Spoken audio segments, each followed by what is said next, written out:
Hello, everyone. Welcome to the Mill Valley Film Festival and the conversation with Annie Kaempfer, director of The Falconer. We just had the world premiere of the film, and we are very, very pleased to have you and have the film at this year's edition. Thank you, Annie. I'm so glad to be here. Thank you so much. I kind of like to start my conversations by asking the directors, how did the film happen? And in this case, I maybe would like you to walk us through, how did you meet Rodney, and how did you decide that his story was compelling enough to make your first feature film? Well, actually, I sort of thought at first when I met Rodney that the film might be a short. Originally, I had thought that Rodney was going to be working to build this bird sanctuary over a period of 6 months with the help of cadets from the National Guard Academy, and that it would be a pretty succinct story. It ended up happening a bit differently than I thought. The money never came in from the grant they were expecting, and I ended up really just following Rodney and filming him over a couple of years. And I think it ended up, for me, being a lot more interesting than sort of a story that focused on his work. Because I think that a lot of films, can sort of hold someone up just for the work that they do and focus on that, but not really get into who they are as a human being. And that was something that, Rodney's so amazing. He writes poetry, he teaches kids, he rescues birds, he does all kinds of things. He has a big, fantastic family. And after I sort of started discovering all the aspects of his life, I realized that this was definitely needed to be a feature-length film. Great. None of us, I think, out there expected the 2020 year we're living in, and especially with the racial uprising the country started living after the killing of George Floyd. And maybe you have been thinking about this and how relevant your film became, your film that exposes a lot of the racial issues that Rodney has lived through his life and where he grew up. And I wonder if you have been thinking, how would you like the film to play a role in the conversation the country is having right now? Well, I think it's, a lot of the filming of the scenes where race and policing come up, it was filmed many years ago, those scenes, and it's just, that's sort of the reality of Rodney's life and the lives of so many people now. And I think that it's important to keep that in the public mind and in the public eye. And, race is just an issue for people on a daily basis. And you can try and turn a blind eye if you want, but if you have your eyes open, you realize how important it is for everybody. I was speaking to Rodney earlier, and he actually was saying how he's living in Virginia now. He wants to build a new bird sanctuary there. From the film, you could see that he was living out on Oak Hill in a trailer, just no heat, not great for the wintertime. And so he is really excited about having bought a house and sort of redoing this whole sanctuary in Virginia. But he was saying that police had come to his house and were asking him questions about one of his horses and this and that. And they said, oh, well, there are a lot of rumors going on about you because you're new here. And he just said to them, like, let's just cut to the chase. It's not because I'm new, it's because I'm Black. And, it's just something that he has dealt with his whole life. And I think that you can sort of stay quiet about it or just be very open and sort of blunt about it and bring it into the conversation. And that's what he chooses to do. And I think that's the model that I can follow.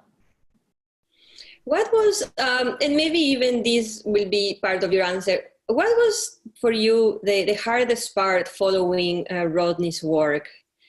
Because of course he deals with children, with animals, and he used to live in this area, I guess, probably not very filmmaking friendly. How was those challenges? What maybe was the most difficult challenge you had when making this film? I would say just not being able to be there all the time, because I do live in New York and was filming in Maryland. And I was also, when I started making the film, I was in grad school full-time at NYU.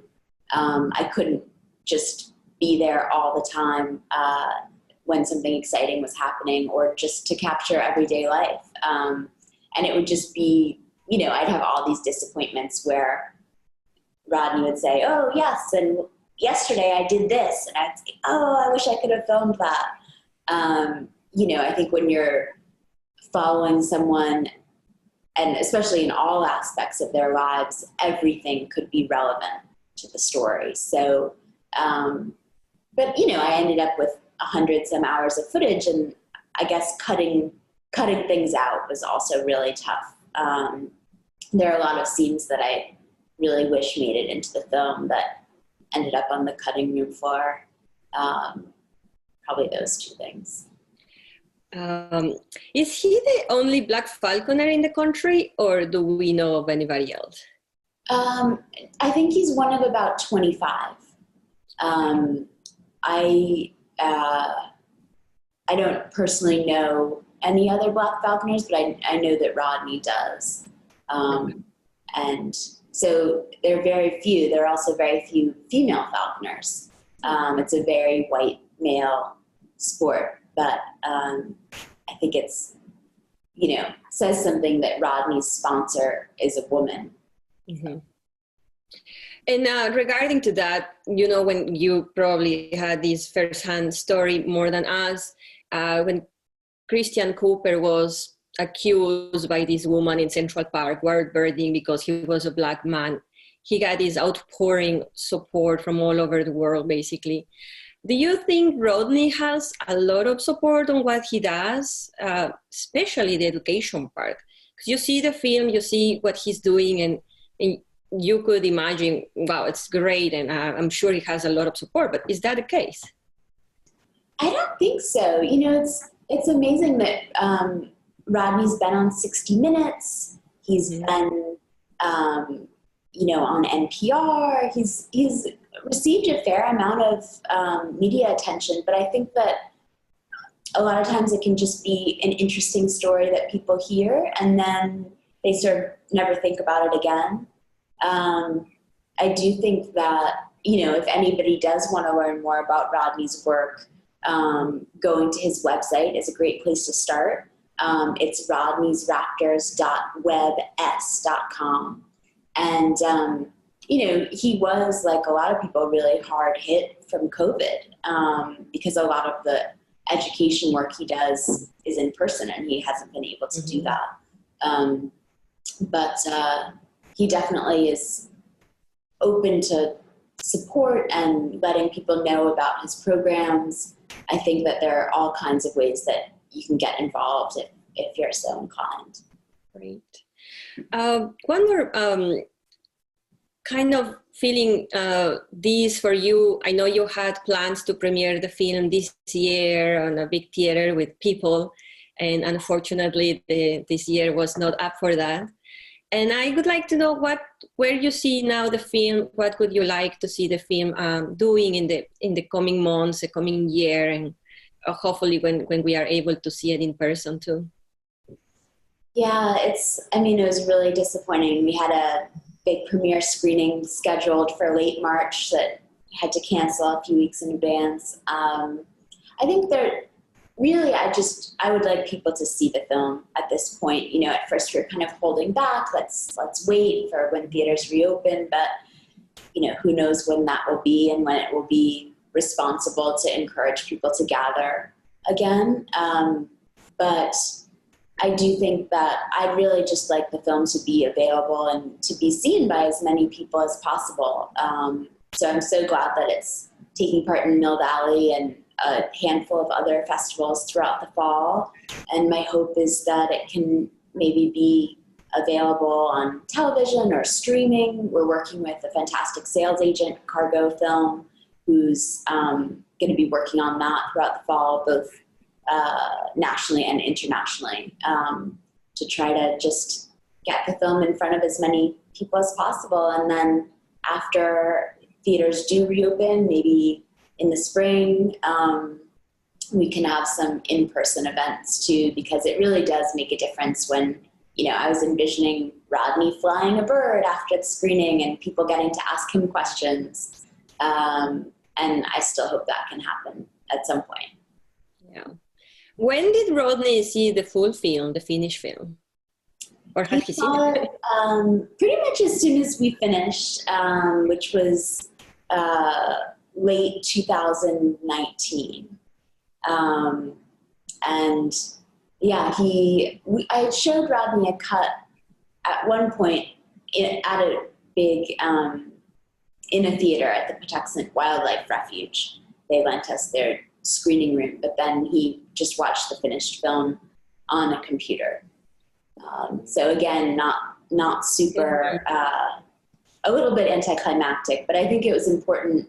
I wanted to show Rodney cuts of the film along the way, and also to make sure that he got to see it before film festival programmers got to see it, for example. It was about him, and I needed to make sure that he felt good about it. Yeah, and you kind of answered my next question a little bit, but how much did you wanted him involved with the making? How often did you check with him? Because as you said, when you are making a film about somebody, sometimes you can go with your own criteria, with what you want to say of that person, but I don't know, how was it in the case with Rodney? How did you decide to work with him? I wanted him to be involved somewhat. I think we have some different ideas about, who'd get frustrated with, sometimes I'd want him to read a line over or things like that. And he would think that his feeling was that everything should be natural and how it was first time round. But there were certain things like, if a plane had gone by, or if there was a problem with the microphone where, to have things to a certain technical level that would be acceptable for television, for example, we needed to redo some line readings, things like that. But content-wise, I just wanted to make sure that some of the more delicate subject matter, his friend Monique's murder, his mother's death, things like that, he felt okay about. And I usually took the route of editing those scenes and everything how I imagined, and then making sure that it was okay with him, because I thought that by then I had a sense of how he would feel about things like that, as opposed to sort of soliciting his help in doing the initial edits. Because I do think that a lot of times when you're so close to something, it can be hard to imagine showing it to the world in a way that you'd be okay with, but that really is the filmmaker's job and less the film subject's job. He had to sit through all the filming and all the interviews and everything, and so I wanted to have the creative input and then sort of show it to him afterwards. How was the experience for you working and filming Rodney and the animals, the animal component of it? I don't know if you, before going into filming this, you had previous experience, or was it all this raptor experience with Rodney all this time? Yeah, it's tough filming birds because you can't plan out where they're going to go. And inside the aviaries was very dark also. So light was kind of an issue. But I think it's exciting because, people love seeing animals, and your eye is just drawn to these birds. Their eyes are so big, and they're just so interesting to look at that it was really an exciting experience to get to film them up close. You know, I'd really never been so up close to hawks or owls. And I just loved that part of it. So many of the birds in the film, I feel such an attachment to, Mr. Hoots and one or two of the others. But I really did enjoy that part of it, although it was challenging because, you know, they move very quickly and you never know what they're going to do. Yeah, I wonder if in the future when you have more screenings and more public screenings that the animal section and kind of the work Rodney does with animals, with the birds, how polemical that is. You know, I'm sure there's a lot of people that support the education component of it, the rescue component of these animals. But then we have the trapping that you briefly show in the film. Yeah, I wonder how that made you feel, and if how careful you wanted to be addressing this issue that we know that some people are going to be okay with that, but some may not. How was that challenge for you? I think, you know, back a few years ago when I was showing a 10-minute short version of the film at some festivals and using that to raise funds for the full film, I was pretty nervous about that. Because a lot of people, sort of like zoos, you know, a lot of people are really against falconry right now. For me, it didn't bother me so much because I saw firsthand how incredible the experience was for the people that Rodney was exposing to these birds. And I think that, you know, especially for the younger kids, but really for all kinds of people, to get that experience to hold a bird, to be up close to a bird, they then care about protecting birds like that in a way that you might not get that same emotional reaction if you haven't had the personal experience. So, you know, raptors are at the top of the food chain. If they don't have fish to eat because the water's too dirty, because we've been polluting and littering, they will suffer. And so I really think that, at least I hope that the people who get these experiences with the birds will take better care of their communities and their planet, really, because they've had those experiences with the birds. I can understand how for an individual bird, you know, maybe better to be free than to be trapped. But Rodney also points out that for raptors, juvenile raptors, their first winter, there's about an 80% chance that they'll die because you have to, you know, they eat a lot more in the colder months to sustain their body temperature. And a lot of them just aren't good enough hunters yet to be able to catch that many mice or, you know, get that much food. So there is a very high mortality rate. And by Rodney trapping juvenile birds, keeping them over the first winter and then releasing them, you know, they will have had that many more summer and spring months of hunting practice before their first winter out in the wild. So he really sees that as he's helping them. He doesn't just trap a bird and keep it forever like he could as a licensed falconer, but he really does care about the birds. So, you know, I know falconry can be a kind of a tough subject, and some people just can't stand to see any animal in captivity, but I think I felt comfortable with what Rodney was doing. Great. How long did it take you to make this film? Took about 7 years. I started filming in 2013 and finished the film in 2019, the end of 2019. So it was a long process. It was, you know, starts and stops, and I would sort of film some and then pause and raise some money and film some more. And I think, you know, it was my first feature-length film. So I was sort of learning a bit as I went. And I also wanted time for various elements of the story to unfold. But it was a long process. Yeah. So, and I asked that because I wonder if you are already starting a new film project or where that stands. I am not. I feel, a lot of people are still working, but I feel like I'm not quite ready with COVID to try and go out there and be filming with all kinds of people. I also had a baby this year, so I've been a little busy with that project. But I am hoping to get started on I've got an idea in the pipeline, so I'm hoping to get started as soon as it feels a little safer to be out there filming. That's great. So Annie, I was following the unfolding of your film for a few years, and I know for a lot of the fundraising campaigns you had, the film was called Sanctuary first. But then I think very much at the end, the name changed to The Falconer. Why and how did that happen? Well, I would say I was really focused on the bird sanctuary as a place for the first few years, and Rodney's project of building this bird sanctuary.